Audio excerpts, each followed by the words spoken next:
Man, bro, I hope you read my comment that I sent before this one. Yeah, fuck that dude, man. Uh, he sure did clown your motherfucking ass, though. I clown on my boy Slick. Fuck him. I beat his bitch ass I ever come across him. Fuck that dude. Didn't nobody tell that whore to sit there and stay tuned in for 30 minutes. Bitch could have checked out any motherfucking time he wanted to. Fuck that punk.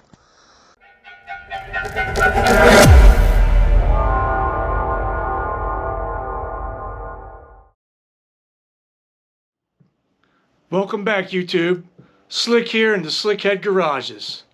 Now, before we get back into wrenching on the 64 Panhead, I got a couple packages in the mail. I got some parts for the Panhead, I got some parts for the Flathead, and I got some really cool packages from a really cool person down in West Virginia. So, let me show you that stuff before we get back into it.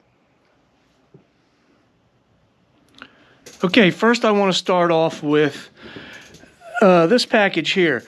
This package here is for the 1940 Flathead.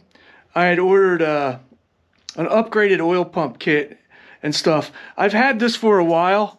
I got the, with this package, I got the fuel atomizer, which I have in here already. So let me just catch you up to date with this. I've had it for a while. I'll show you what I got. Alright, what I got is Parkerized oil pump check valve plugs. So they'll be all nice, new, and Parkerized. I got this here is the 4-vein, I hope you can see it, upgrade kit. Comes with 4 new vanes, springs, and that little 4-way coupler piece there, which will all go in the new and improved upgraded oil rotor. So, and it gives you more oil pressure for old flatheads.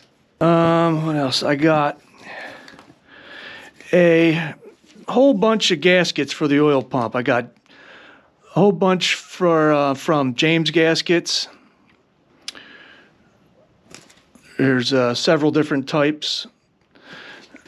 And I got several other style gaskets just in case I have to have the pump on and off, on and off. And I think with the upgraded rotor, it's slightly taller than the OEM rotor. And I think in the directions they say you have to double up a gasket or something like that just to fill in that space. Not sure on that. Don't quote me on that either because I don't remember. So a whole bunch of gaskets. I got a whole new oil pump rebuild kit with all new springs and all new check balls. I figured why not start with a fresh set of stuff when I put that upgraded kit in. And that's it. So I got all new springs and balls. I said balls. Whole bunch of gaskets for the oil pump, just so I have on hand and in stock. All new vanes for the upgraded oil pump rotor, and new plugs to go with it. That way, when I paint that oil pump up, she'll be all nice and pretty. So that's the Flatheads package.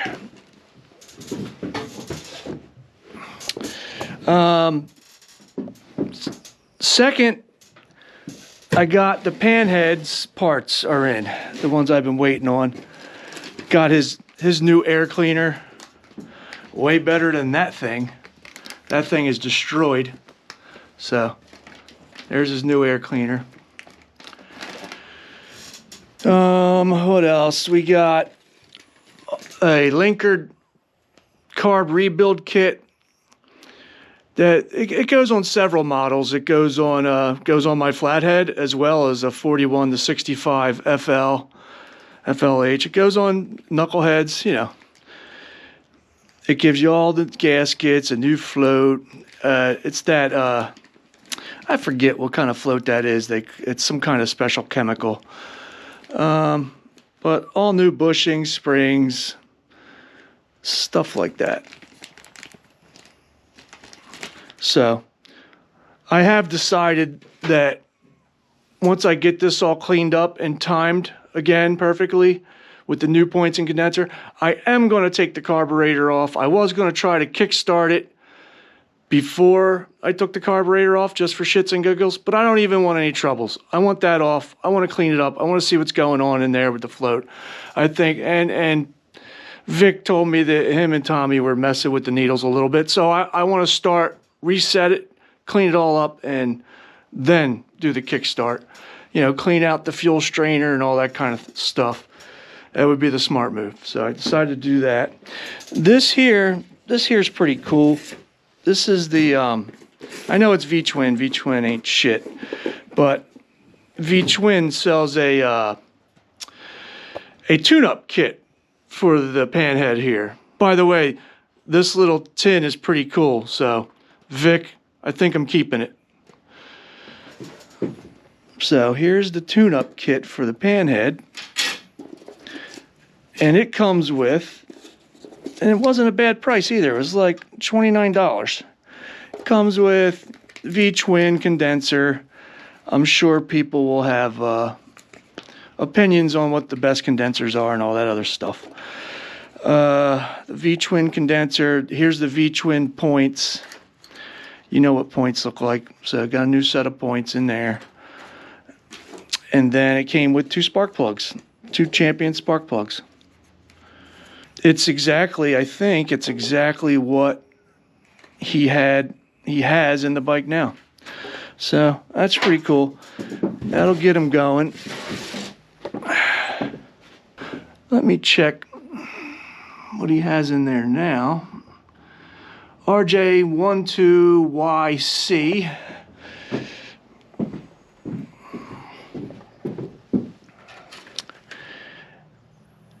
And that's exactly what came in this little tune-up kit. So that's pretty cool. So I'm stealing your tin, Vic. I also, unrelated to any, well, it is kind of related to my bike over there. I stocked up on 50 weight oil. I got like 6 quarts of the Drag Specialties 50 weight. And I wanted to try something new. I want to see what opinion you guys have on this. Has anybody ever seen or used this Lucas 50 weight oil? I saw it online, so I was like, let me get half a case of these. So I got 6 of these. Maybe I'll give it a shot. Hopefully one of you guys have used it before and will tell me it's awesome. I mean, oil's oil. Who cares? As long as you change it. Changing it all the time. You should be fine. All right. Now let's move on to the really cool package. Now, this came from a guy who's a good friend of mine who just happens to be Large's brother-in-law. He's an old riding buddy.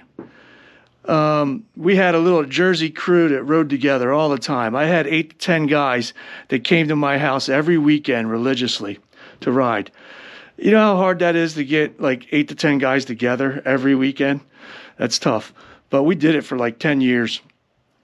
And we would ride down to Maryland.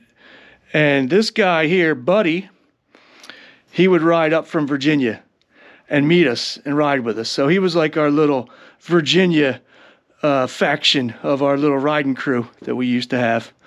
But, you know, time has went on and guys do other things and they fall off or they stop riding or they got rid of their bike. Or there's a story for everybody.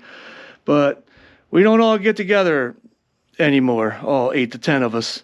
Now it's just I grab individual guys sporadically and go for rides. But, you know, the old days are over. Anyway, Buddy, I think he told me he retired from wrenching on Harleys, I think, or in bikes in general. I forget what he said, but nonetheless, he didn't need these Harley tools anymore, these specialty tools. So he asked me if I wanted them, and I said, hell yeah.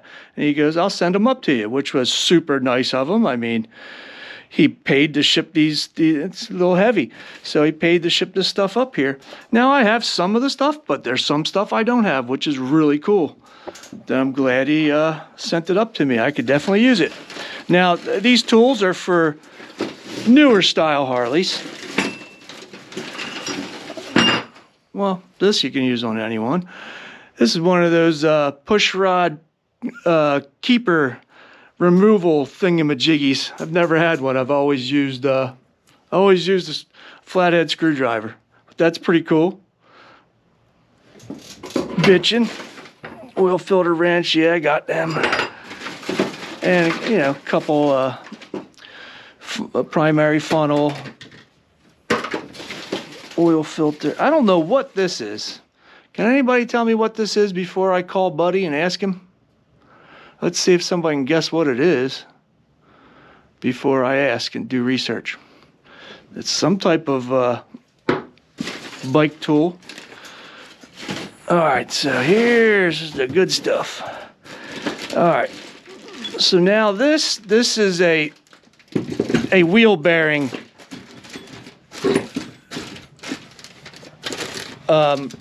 removal and install tool.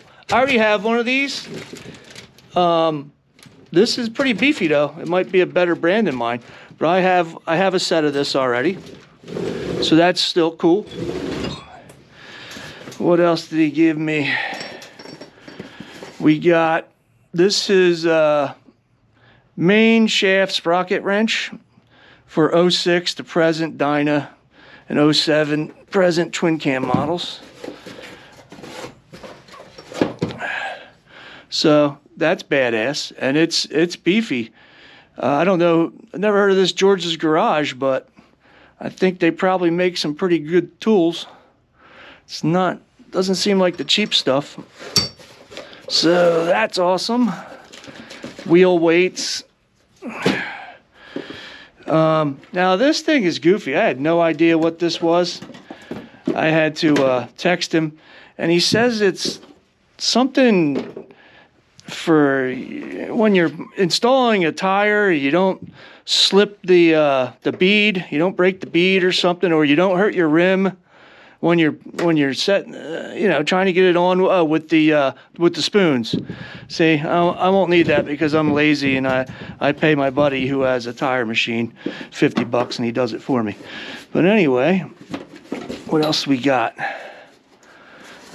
This here is main shaft bearing race tool for 84 to present big twin and twin cams. This is a good one to have. I did not have this in my arsenal of specialty tools. Pretty cool.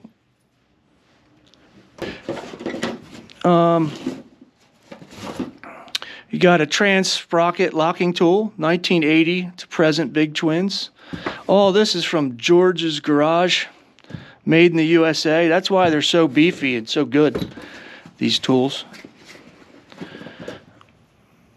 So that's good to have. Very cool. And he gave me some tire beads, self-balancing beads. You put your wheel in a truing stand and them beads in it, and they balance itself out. Now I have a couple of these. I just can't find where they are. But this is the you put it in the timing hole, and you can see through it when you're using a timing gun and whatnot. Even though I haven't had much luck with these, once the oil gets going, it's hard to see it anyway. So I just take that out and just deal with the little bit of oil spray that's getting all over you as you're using the timing gun. I'm not really sure what these are. They look like some kind of locking blocks for sprockets and clutches and shit like that. Chains. Damn this phone. But that's that. I thought that was really cool.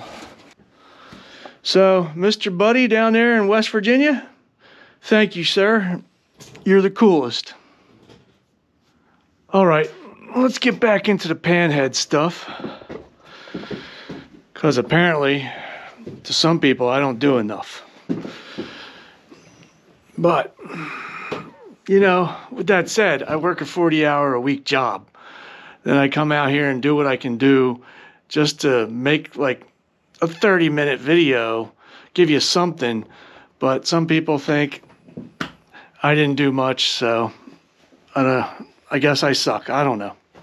I'll try harder. I'll work harder and faster, and I'll film every little thing I do, and then it'll be like a 3-hour video, and then you wouldn't watch it. But anyway, let me get back to it. Most of you guys probably seen my short I put out. If you didn't, I got the horn working. As I said before, I wasn't giving up, and I wanted to troubleshoot one more thing on the horn before I condemned it. I wanted to play with this stem and this nut here. I wanted to loosen it up and see if it had anything to do with the diaphragm being too jammed up or whatnot.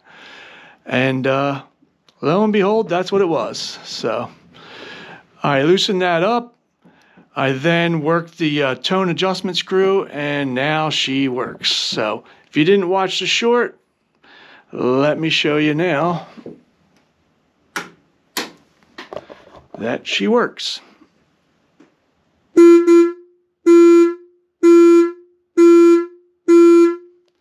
So now the horn is back to horning. She's all horny again. So I'm glad I didn't give up on her and throw it out or tell them to get a new one. I'm glad I stuck with it. And like I said in the short, persistence is key. Just when you're about to give up, you just keep at it, and you'll see. Sometimes you'll get through. And that's the best feeling in the world, when you're about to give up and then you figure out a problem and everything works. That's a great feeling. All right, so that's the horn. Done with the horn. I have the trumpet. The trumpet's still off because I want to be able to get to the timer base, remove it, and clean all that out from underneath, as I showed you in the last video.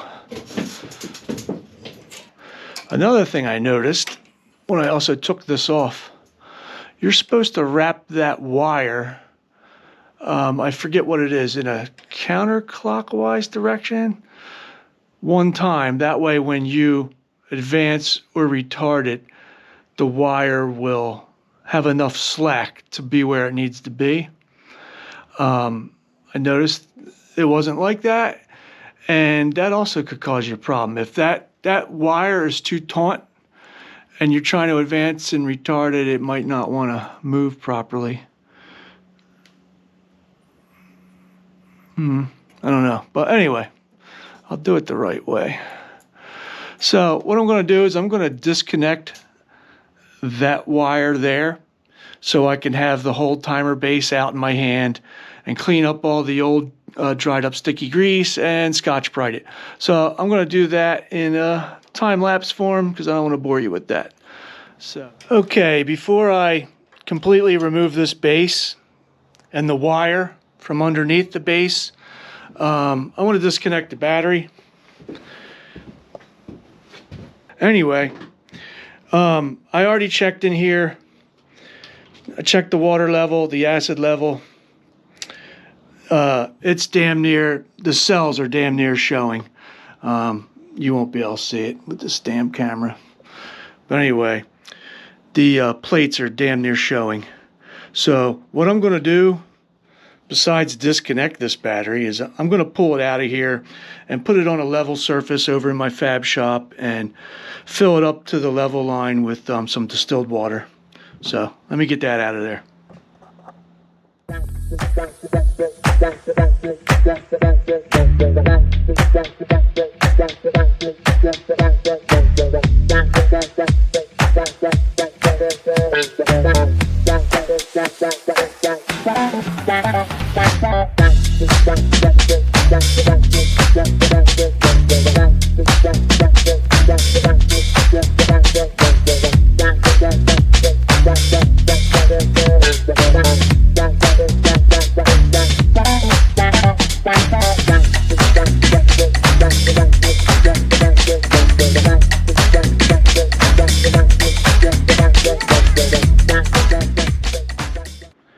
Okay, YouTube. Now that I got the timer base off, I can get all this cleaned up as well. Get any other dried up grease or paint out of there. And then you grease the cam. Got the battery out. Got the seat jacked up. Let's go over into the other garage where I have some level surfaces. Work on the battery and the timer base.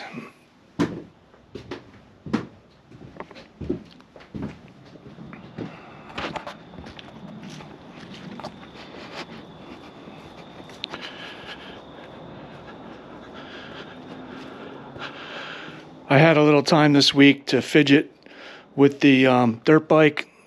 Spun the carburetor. I was troubleshooting the carburetor.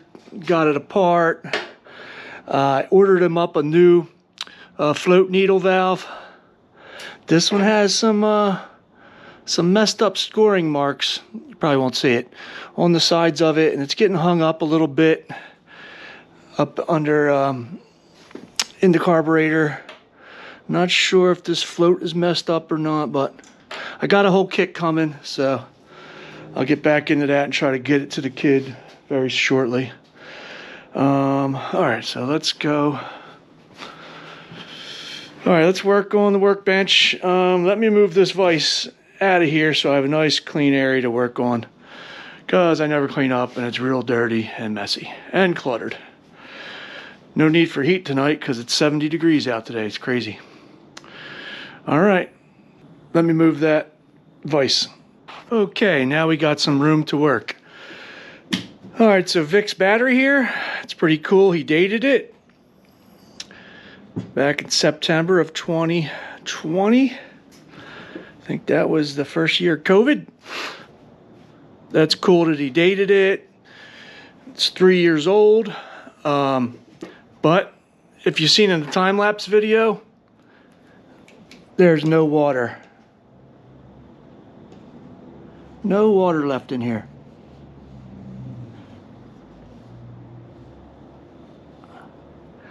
I could see the lead plates are showing, just about showing. So, you pop these vent caps off. Or no, these are actually caps. The battery I run in my Flathead, they're vented caps, and it doesn't have a vent line. This one is solid caps with a vent line. I was trying to avoid the acid overflow getting all over my rims and stuff. I was sick of that, so I went with the vented caps. But that's not much better either. If you're overflowing, it gets all over the place. So anyway, get yourself some of this. Most people in the world call this distilled water.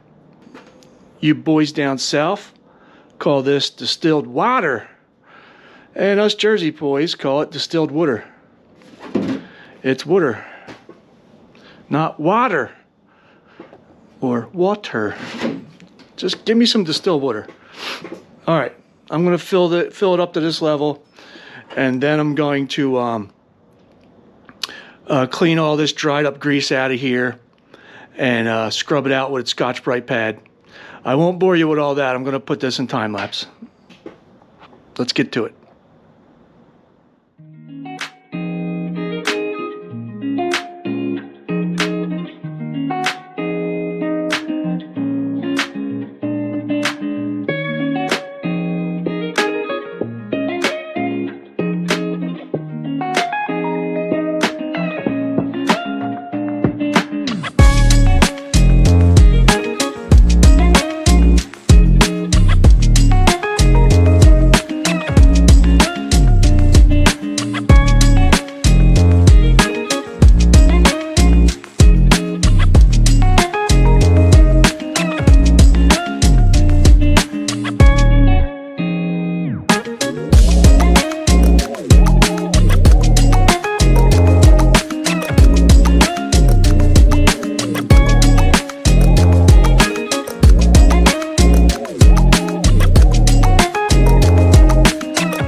All right, guys, I got the battery back in.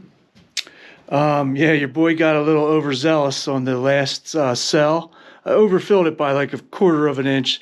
So in the time-lapse video, you can see me sucking it out with a straw. So I got all the levels perfectly even. Battery is back in. She's charging back up. She's already charged. So that's good. The timer base turned out great. Let me see if I could do this holding the camera with my knee. So, got it real nice and clean and smooth. A lot of pitting, a lot of dried up grease, sticky dried up grease. But got her nice and smooth and shiny now. So she'll be able to rotate nicely for advance and retard. And then here was the biggest problem. So you also see me in the time lapse. I was using my tiny files and I was deburred. There was a lot of burrs in this metal that the stud was hanging up on. So I deburred it, sanded all that up. Once I put a little grease behind this adjustment plate and on that stud, you know, and in here, you know, this thing will work great, but it's already working great. That's how it should have moved when I was setting up the timing the first time. I couldn't even get it to budge. Now she's flying. Imagine with a little grease.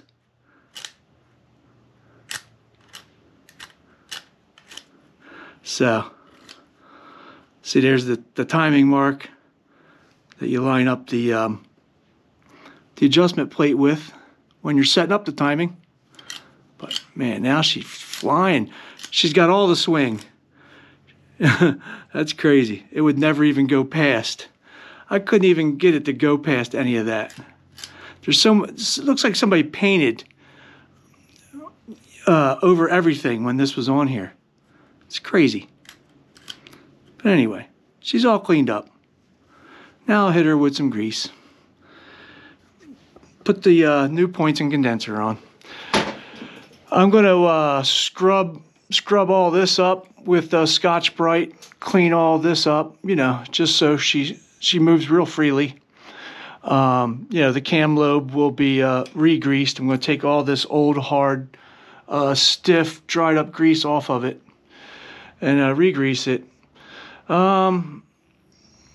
This video is getting a little long in the tooth, so I don't know how much more I'm going to show. This I'm going to pull. Next is I'm pulling the carburetor off, and I'm going to rebuild it with the rebuild kit and all the gaskets and all the stuff, yada yada. But this is next. But I'm going to have to put it in another video. Like I said, this video is getting a little long.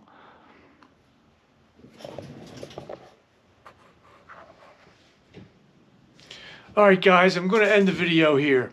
In the next video, I'll pull the carburetor, rebuild the carburetor, I'll put the timer back on, set the timing, and that sort of thing.